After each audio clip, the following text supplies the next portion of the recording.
Hey there, hi there, Sagittarius, and welcome to your career reading for the month of September. So, let's see what's going on with your situation. We have the Death card with your situation.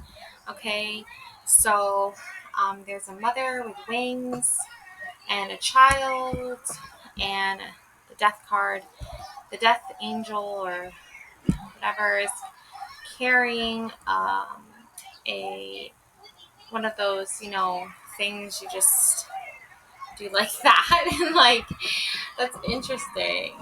So the sand is like slowly slipping through there. Anyways, moving on. Maybe some stress here. So let's look here. This is your situation. So I feel like this has to do with like Empress, Queen of Pentacles energy. Probably because you are trying to do everything, literally. And your Queen of Pentacles is like you're trying to do everything and manage everything in your career all at once. And it's very like overwhelming and it's a lot at once. So it's like time to maybe relax a little bit and try to start creating a little bit more of that work-life balance for yourself because you're doing like so much at once. Because I have the praying hands and the temple, and the Empress I feel like is urging you to slow down because you are doing too much and it's like an unfair amount of stress on you. So that's where I'm getting with that. So maybe it's time for you to maybe spend more time with loved ones. Your career is important, but there can be a certain balance. Also, there's Humavati. Okay, she looks like a goddess of like death or something and destruction. So with that in mind, I would say, and there's also intimacy here, like divine feminine, divine masculine energies here. So maybe it's time for you to like not worry or stress so much. You will not stand in the shadow of another. Yeah, I feel like your situation is like you are being like almost like pulled out of your comfort zone or your level of like what is enough work for you. I feel like you're doing so much at once. So you have the Emperor's card and you have Queen of Pentacles urging you to please like heed the warning of like too much stress. Like you have more than enough time here.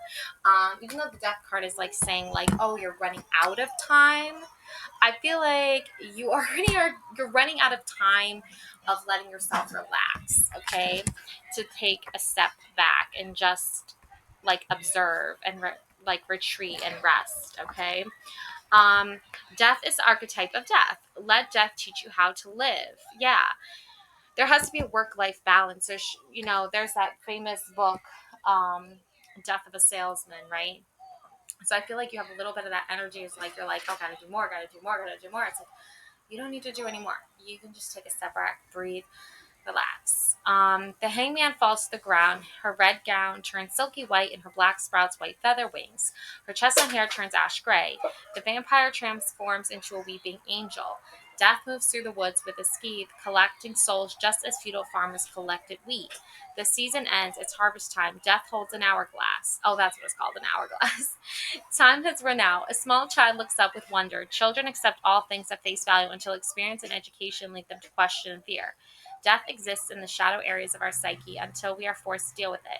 Death is not the opposite of life. Life is infinite. Death is the opposite of birth, a construct of the material world. Life's infinity resides behind the dance of birth and death. Consciousness awakens in the full and resolves in complete integration at the world. Death arrives at number 13, the uncanny number of strangeness and occult significance. Death is energy keeping the material world fresh and new.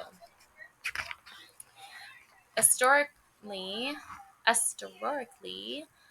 Death occurs during initiation into a magical or secret society. The old self drops away and the new soul emerges. Death inhabits Shavasana, the final resting pose of yoga, where the practitioner is transformed by her practice. Death inhabits the shadows, forests, and thickets of Gothic literature, film, and horror.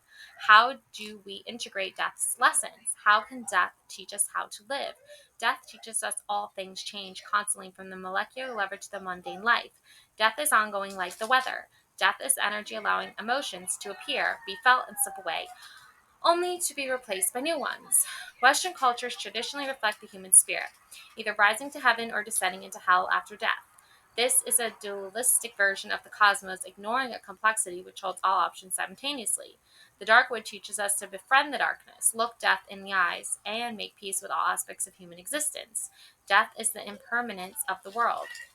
Terminus, the end of a way of being, clearing the path, accent to higher understanding, the beginning of true integration, a new beginning with a deeper understanding unfolds, let go. The shadow, forcing your hand, using aggressive power to deal with a situation, pushing people around in a dictatorship or abusive relationship, the need to pull things apart, destruction for destruction's sake, pleasure in upheaval. Yeah, so, I mean, you kind of have to take what that, like, how that resonates with you. So you have intimacy, you have the temple, because you're like building this temple for yourself. You're building this special space or place for yourself. And other people are going to want to try and make that, make you feel threatened or afraid of losing it as like their way of their tactic for like abusive power over you. Yeah, Humavati is the Hindu tantric goddess representing the fearsome aspect of Mahideva, the supreme goddess. Okay, very independent, um, and is a goddess of poverty, frustration, and despair. And that kind of goes like hand in hand with the death card there, right? Also, she represents the dark side of the void of consciousness, the wisdom of despair. There's wisdom in knowing, like, that other people are going to try to have control over you and try to have this fear of like poverty or loss of home or loss of wealth or loss of job over you. So it's a very fearful tactic when you're like, someone is like a reminder that like they could just snatch away everything you hold dear just because they can. And then, you know what? I don't that abuse of power, it comes and stems from other people not being um like they're too in the dark, they haven't been brought to the light yet. Okay, they still have a lot of shadow work to do, and they haven't learned lessons through that shadow work, right? They're still in like shadow work school, right? um so you're already taking the lessons, you're already learning, and that's why you have intimacy in the temple here, is because you're allowed to rest, you're allowed to celebrate, you're allowed to recover. Anyone who tells you otherwise is full of it. And that's why you have the Queen of Pentacles and the Empress, both reminders of your divine femininity and that work-life balance. That's so important and intricate here, because I do feel that like um, people are going to try to use and manipulate your happiness when they're lacking their own happiness. And then you will not stand in the shadow of another, right? So the goddess Umavati, she does not stand um, in the shadow of another. She is her own shadow queen. She is her own shadow self. And so for someone else to come along and be like, oh, well, you're not allowed to have a work-life balance. You're not allowed to feel peace or rest assured that it's okay for you to relax. It's like, you know what? I'm going to relax because either I'm going to be forced to relax, right? Because I'm working too hard, and my body is just going to like be like, no more. Or the universe is going to send you reminders that you are doing too much, and it's an unfair burden. So the Queen of Cups, or Queen of Coins, right? The Empress energy, that's that loving, nurturing energy that you really need in your life right now. I feel like for you to like be surrounded by energies that are the opposite of that. It's very frustrating. So you have the Queen of Pentacles, and this is the sensual goddess. The Queen of Pentacles reflects a personality pleasantly entranced with the natural world and with the ability to manipulate it. She is represented a physical manifestation in the care of herself and others. Touch, sensation, and texture are of utmost importance. Taste, form, and aesthetic are high on her list of priorities. She commands all five physical senses and uses them to continually enjoy and embrace the experience of being alive. She uses this taste to bring pleasure and manifestation to others. She is often found in wooded glens, under rocks and trees, lingering in your garden in the reflection of your looking glass. Love, care, and nurturing, motherly love, manifestation of something physical. The evolving physical body, cooking, cleaning, and rearranging, gardening, teaching, and creating space that makes people feel warm and at home. The witch who fools you into these things you really don't want to, and especially don't need. The ability to do astray with material possessions, being consumed with the cost of indulgence of any item and spending money for money's sake. The dark hole never is filled. Yeah, I feel like you're battling with that right now because you have this Empress energy and this Queen of Pentacles energy that's really trying to say look, you need to focus on these two important things in your life.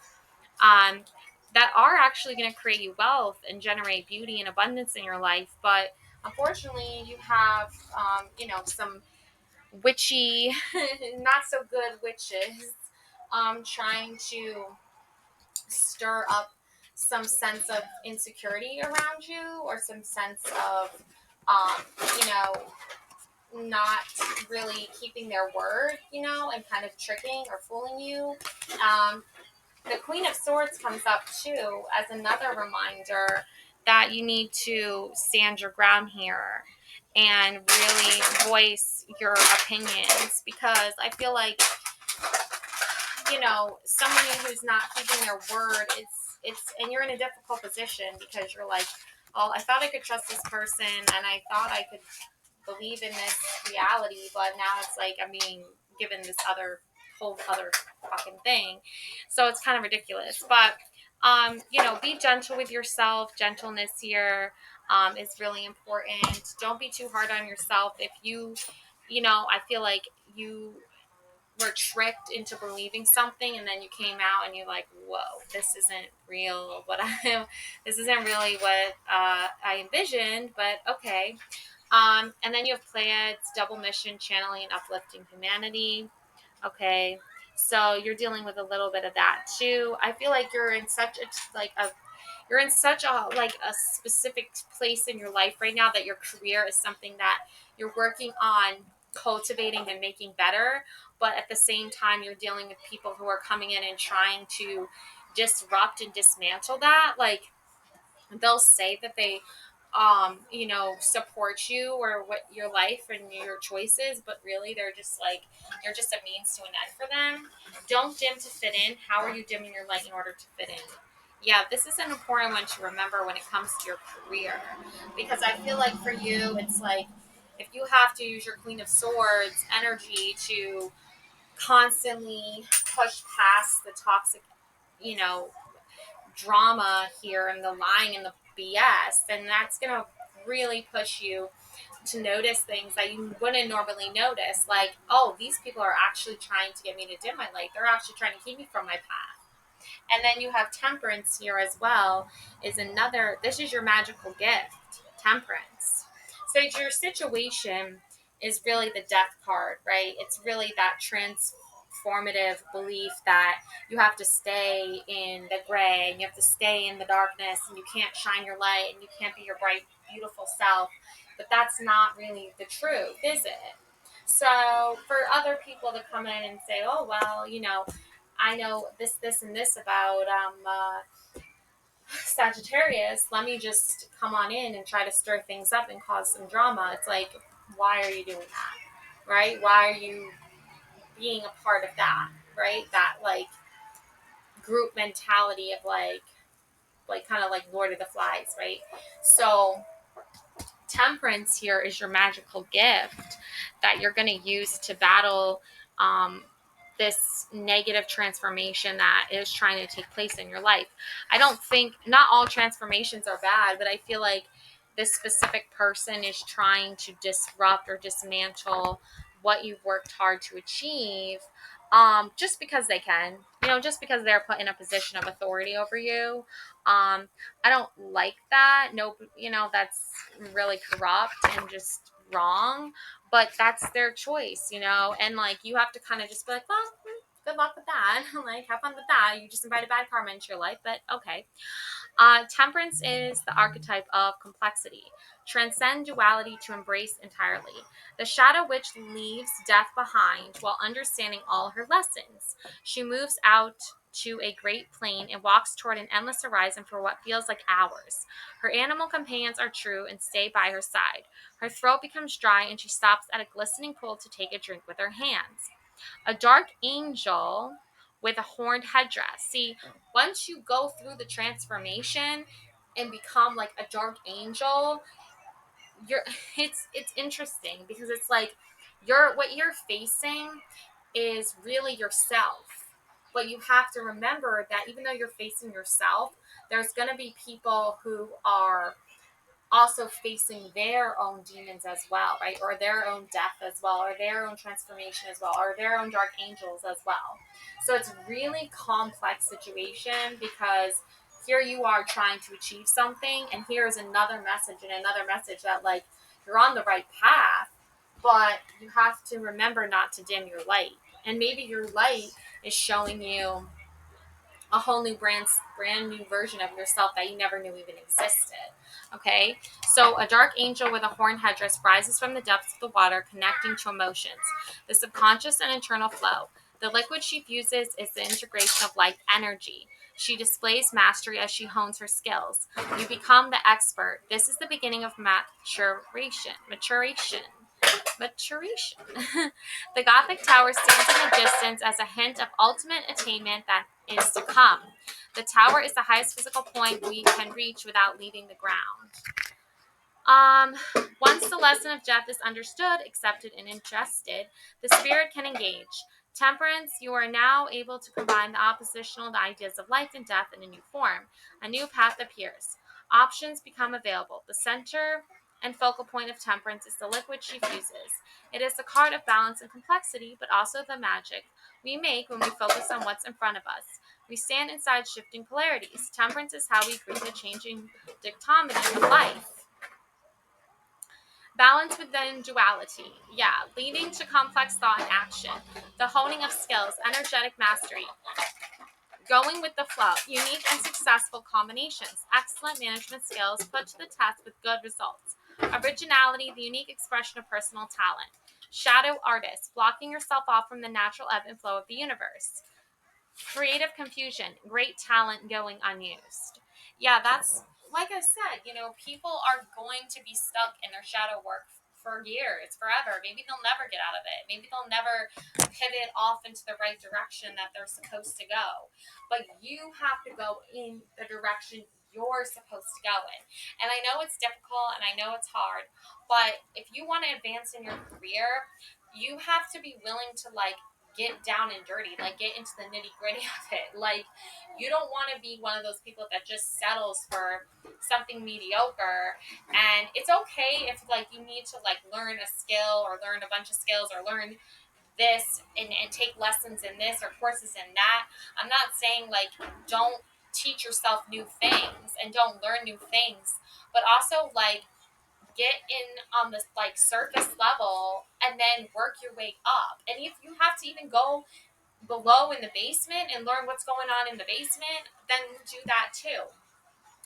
Um, because your light is meant to shine down there. You're meant to go and find out what like undercover boss. That's exactly what I mean. I mean undercover boss. Like you're learning all the like do's and don'ts, right? And people are saying, no, we don't want you learning the do's and don'ts of business. We don't want you learning our little tricks of the trade and how we survived and how we moved money and how we managed, how we got raises and how we achieved higher success than all the people down below. Because when you find out the truth, you're going to find out, wow, this person did shady business over here. Or this person, it's cutting corners over here. Like when Chef Ramsay goes to Kitchen Nightmares, right? And sometimes he'll like dress up in a disguise and he'll just observe and then he'll see them screw up and mess up. And I'll be like, Chef Ramsay's here.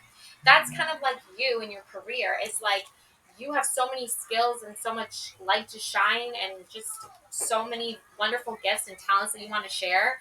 But sometimes you have to go undercover. And sometimes you have to think, well, if I show all of my true self right away, I'm going to be like, people are going to see, like, they're not going to show me everything right away because they want my business. They want to do business with me, right? They want me to be a loyal customer or a loyal employee. But once they see that, like, oh wait, this person's like wearing a disguise, right? They're not going to know that you're wearing a disguise right away, right? Like, they're only going to see you when you take off the mask. And this was like a really frequent theme last month in August, like towards the end of August, where I just kept hearing messages about mirrors and masks and illusions and all this other stuff. And it's like sometimes you need to wear the mask, or sometimes you need to be part of the crowd or the VIP group or the not VIP group, just to get a glimpse and idea of what's really going on behind the scenes. Because once you see what's going on behind the scenes, your eyes are gonna be wide open. You're gonna know the truth. You're gonna see everything, and then you're gonna be aware. You're gonna be aware what's real and what's not real. And sometimes you gotta go back and disguise all over again just to go into the next place and the next place. So there's all these different things. But yeah, ask your body is really important here. Okay, staying healthy, staying fit, knowing what's good for you and what's bad for you. Making sure you nurture your body, you take care of yourself is important. Um, and then you have twin flame. The answer to your question involves a spiritually based romantic relationship. Okay, so whatever that means to you. I mean, you might be working in a spiritual field. Your job might be something spiritual for you. It might not be something that's so material based. And I feel like that's just because it's spiritual doesn't mean you can't make money off doing it. So there's that too, and that's your Queen of Pentacles, right? Is reminding you of that. So I think like there are ways that you don't even like you're not like I think you're not even 100% aware of like how um like your job is like being going after your dream job, going after your career that you long for and you're passionate about. That's actually helping you realize your real truest potential and all the endless possibilities that you have. Okay, and that can lead to better relationship with yourself, better relationship with others. And then we have Zanjing, the mystic of peace. I am peace. When my mind is clear, the way is clear. Okay, so there you go again. The mystic. That was in another reading I did too earlier. So your mind is clear because you're at peace with yourself. Okay, moon circle, support. Yeah, this is really going to be helpful here is when you have support here. When you have support and you can trust in yourself and you're in trust in your intuition, it's going to really help you. Destiny, the dice are rolling. Destiny is calling. The Wheel of Fortune. You have success here. Love, house, money, health, wish fulfillment, sunshine, light, health, new day, new horizons, a ring, and a book. So a lot of good things are coming your way. A lot of good fortune is coming your way. And then you have Three of Flutes. You're here to make friends. Okay, so you're making friends. Lioness, you've earned all your stripes. And there's a mermaid in the background. Okay, so you're really doing all the work necessary for you to achieve your next highest goal and your next highest purpose and your self-awareness and your achievement. Okay, and your real magic comes with your unique expression of personal talent. The unique expression of personal talent. Okay, that's where your magic lies. Okay, now how can you apply your magical gift to the situation? I have for you the Devil card. Interesting, death, temperance, and the devil. right? No, choose your battles wisely is what I'm getting from that for sure, 100%. So there's the devil card, and the devil is the archetype of the shadow. Make fear your friend and turn obstacles into allies. Ooh, I like that one. The labyrinth awaits, says Temperance, as she points behind the witch to a gaping opening in a massive wooden maze leading into corridors of darkness.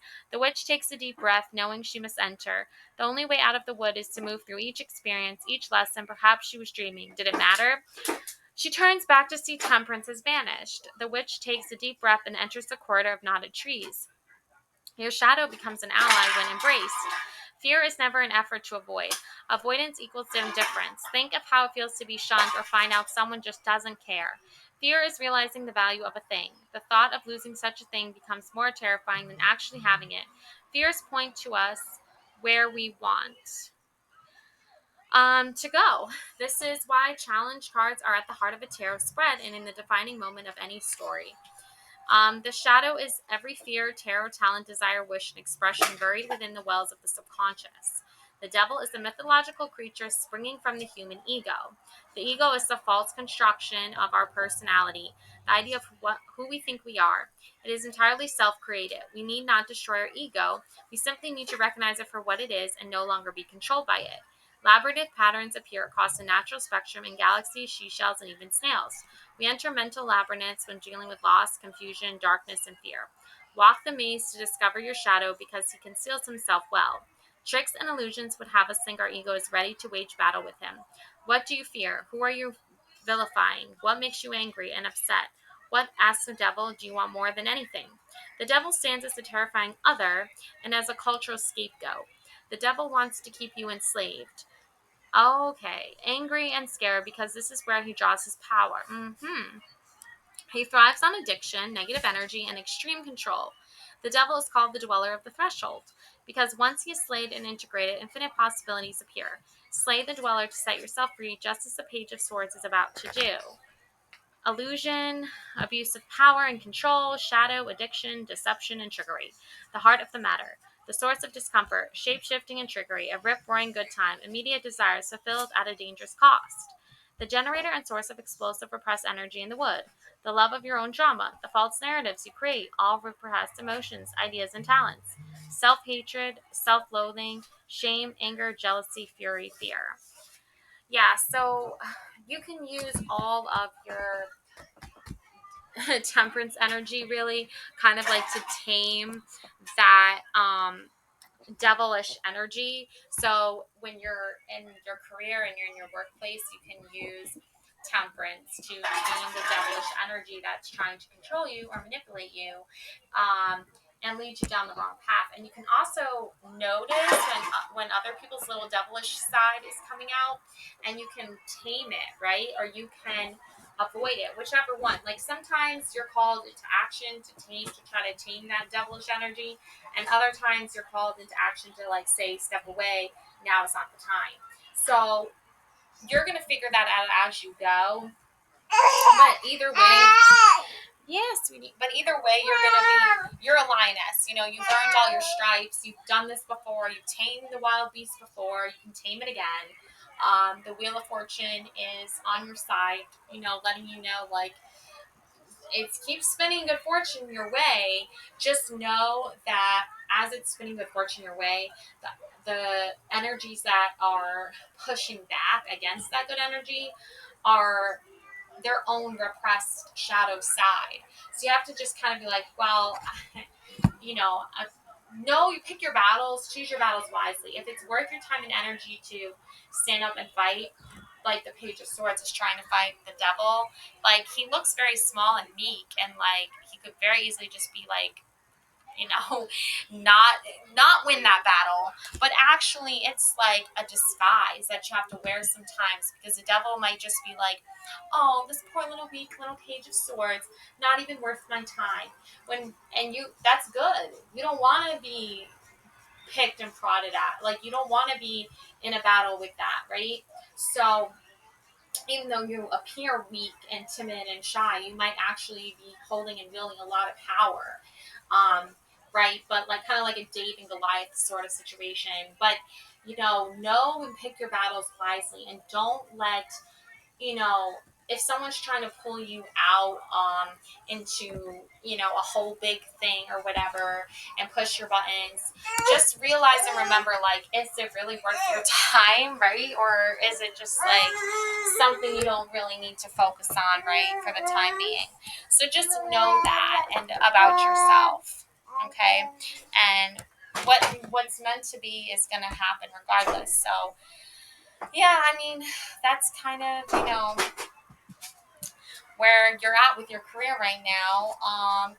And then you have Selene, queen of the starlit heavens, is the ancient Greek goddess of the moon. She carries the moon across the sky in a white chariot drawn by winged horses or bulls. She's the totality of the moon, with its waxing into fullness and waning into darkness. Selene falls in love with a mortal, Endymion. When she descended to earth to join Endymion, she fell into a deep sleep for which he never awoke. Selene continued to visit him nightly. In later Greek mythology, Selene represented the full moon, while Artemis represented the crescent or waxing moon, and Hecate the waning and dark moon. Hence, Selene is Phoebe, meaning bright, shining. She is traditionally represented with the crescent moon as a diadem. Selene represents the fullness of life, incorporating all phases of light and darkness in her shining. Okay, so there you go. And just remember earlier, you got the Starseed card here. Don't dim your light. And the Pleiades here, double mission, channeling and uplifting humanity. So even when there's the dark times and there's the sadness and there's the, devilish energy here, you're going to definitely, even when I feel like even when your spirit guide or, your soul tribe or your teachers or your spirit teachers, spirit guides, whatever counsel you take is asleep or, not awake or alert to get your messages or whatever the case may be, you're still patiently waiting and you're still seeking guidance and you're still trying to figure things out. So I would just say, take it slow, take your time, and just wait for things to work out. And don't sweat the small stuff. And definitely don't worry about the material stuff because you're meant to be successful in the financial world and you're meant to, make money for yourself and have a profitable career. It's just taking a little bit of time because not everyone is on the same page. But we'll talk more about that later. Love and light always. Thanks for watching. Bye. There's a new